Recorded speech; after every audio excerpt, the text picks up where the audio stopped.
My wife's affair partner turned out to be her high school teacher, and she'd never stopped seeing him. If someone had told me that my wife was still involved with her high school teacher after all these years, I would have laughed. I mean, who stays in touch with their high school teacher like that? Certainly not someone who's building a life with you. Certainly not your wife.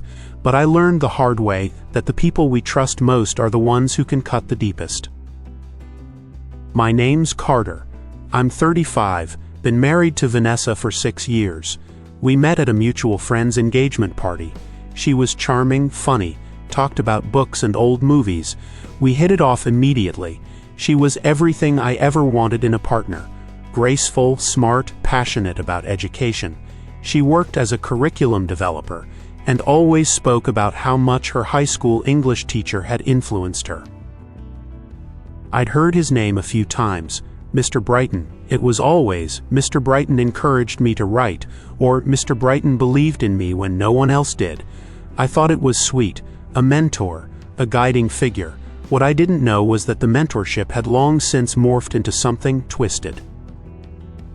It started with subtle shifts. Vanessa would get super protective over her phone. She'd step out for calls, whispering. She had this second Instagram account I didn't even know about until it was accidentally synced to our shared iPad. That's when things started unraveling. The iPad sync was pure luck. She had gone to take a shower and left it on the couch. Notifications started popping up. I was about to ignore them when I saw the name, James B., and the messages. Can't stop thinking about last night. You still smell like vanilla. My stomach dropped. At first, I thought maybe it was some creep from work, but then I saw a photo, him, older guy, gray in his beard, classroom background, name tag on a desk, Mr. James Brighton. No way. That was her high school teacher. I tried to rationalize it. Maybe it was innocent. Maybe she just shared an emotional moment with him. Then I scrolled up. Graphic messages, pictures, calls arranged at hotel rooms. One message read, "You'll always be my best student." I felt like I couldn't breathe. This wasn't just an affair. This was a connection she never let go of. A relationship that started when she was a student and continued into our marriage. The worst part, she wasn't hiding it well. I saw messages going back years. She had never stopped. While I was ring shopping for our engagement, she was sneaking into his car behind the bookstore she claimed she worked late at. I started keeping tabs. I didn't confront her right away. I wanted everything, evidence, context, clarity. So I followed her, planted a tracking device in her car, took photos, screenshots. I even hired a private investigator who confirmed everything, dinner dates, weekend getaways when she said she was on professional development retreats. He was 60, married, and apparently had a history. I found an old forum from a former student accusing him of being overly friendly. I confronted her a week later. What happened next still haunts me. I sat her down, calmly. No yelling. I had the screenshots printed, photos in a folder. She thought we were going over vacation plans. Instead, I slid the folder toward her. She didn't open it at first, just stared at me, confused, then scared, then furious. "How dare you go through my private stuff?" she snapped. I said nothing, just watched as she finally opened the folder. Her hands started shaking. "Is it true?" I asked. She said nothing. "You've been sleeping with your teacher for years. Our entire marriage has been a lie." Finally she broke. Tears, excuses, said he understood her in a way no one else could, that he mentored her, and their relationship was complicated. Complicated? She was a grown woman sleeping with a man who groomed her, and instead of getting help, she chose him over and over again, over birthdays, over anniversaries, over me. She admitted it had never stopped, that even when we were trying to conceive, she was still sneaking off to see him. I wanted to scream, to throw something. Instead, I left.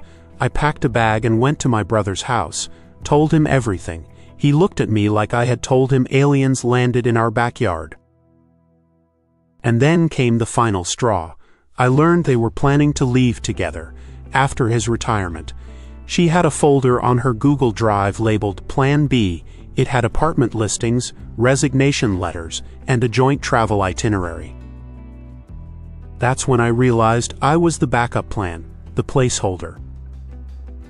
I filed for divorce immediately, but I didn't just want to leave, I wanted the truth out. I exposed him. I sent the screenshots and the timeline to the school board, local news stations, and even his wife. Yes, he was still married. His wife, she had suspected for years. My evidence gave her what she needed. She filed for divorce within days. The school board launched an investigation. He was put on administrative leave, eventually resigned for personal reasons, but the Whisper Network made sure parents knew who he was. Vanessa tried to spin the narrative, said I was abusive, that I was emotionally neglectful. Her friends split, some backed her, others were disgusted. I didn't care. I had the truth. I had the receipts. Therapy helped. So did journaling, but healing wasn't linear. I had days where I doubted everything, where I wondered if I missed red flags, if I wasn't enough. But I was enough. She just never gave me her whole self, because part of her still belonged to him. Today, I'm free. Divorced, relocated, starting over. I don't check her socials. I don't ask mutual friends about her. I don't care.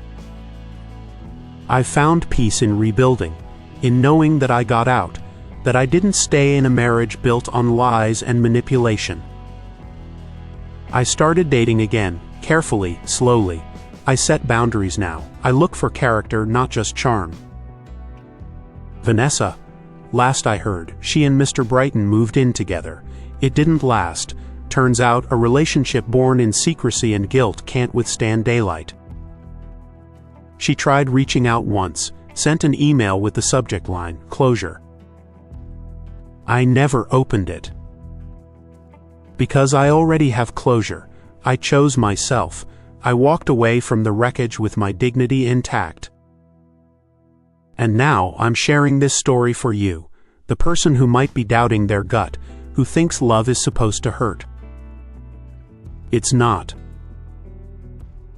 If you've made it this far, thank you. This wasn't easy to write, but I needed to, because for every person like me who walked blindly into betrayal, there are 100 more suffering in silence. You are not alone. Whether it's emotional cheating, manipulation, or flat-out deceit, your pain is valid. Your story matters. If you're in a situation where something feels off, trust your instincts. Document everything.